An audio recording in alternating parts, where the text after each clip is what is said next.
पृथ्वी जिस पर हम रहते हैं सौरमंडल का एक भाग है और सौरमंडल आकाशगंगा का एक भाग है। लाखों आकाशगंगाओं का समूह ब्रह्मांड कहलाता है, अर्थात सूक्ष्म अणुओं से लेकर विशालकाय आकाशगंगाओं तक के सम्मिलित रूप को ब्रह्मांड कहते हैं।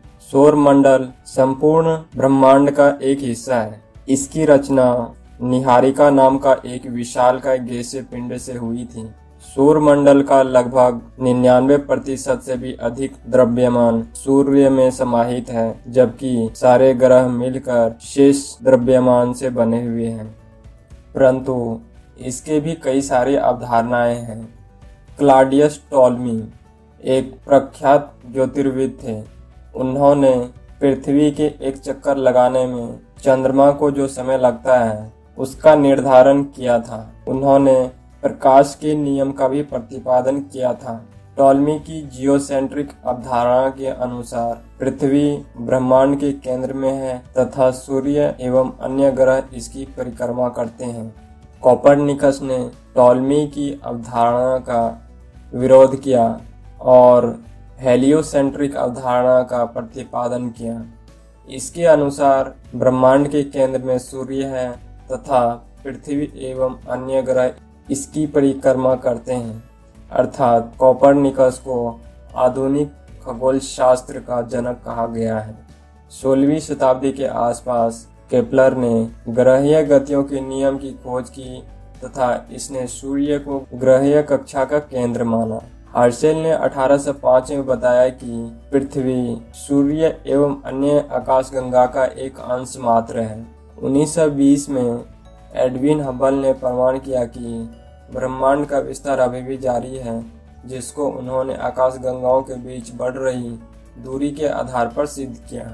ब्रह्मांड की उत्पत्ति के विषय में 4 सिद्धांत प्रमुख हैं, जिसमें बिग बैंग सिद्धांत सर्वाधिक प्रचलित एवं मान्य है।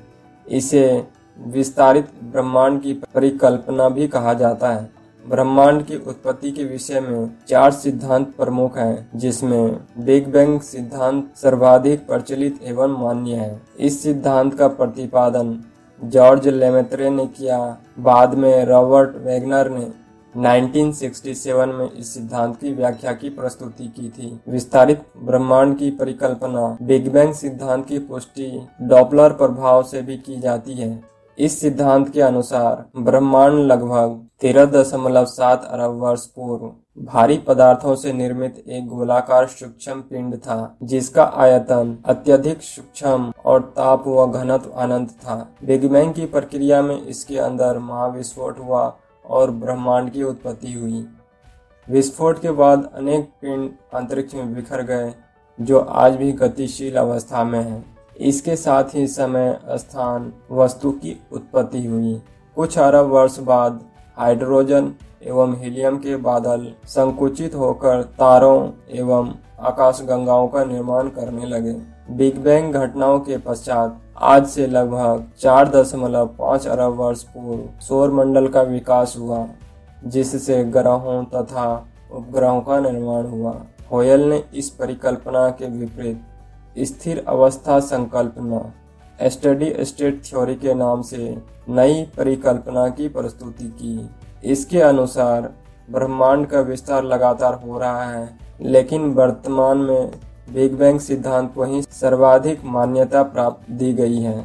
आकाशगंगा के निर्माण की शुरुआत हाइड्रोजन गैस से बने विशाल बादलों के संचयन से होती है, जिसे निहारिका कहा जाता है। इस बढ़ती हुई निहारिका गैस के झुंड विकसित हुए। झुंड बढ़ते बढ़ते घने गैसीय पिंड बने, जिनसे तारों का निर्माण हुआ।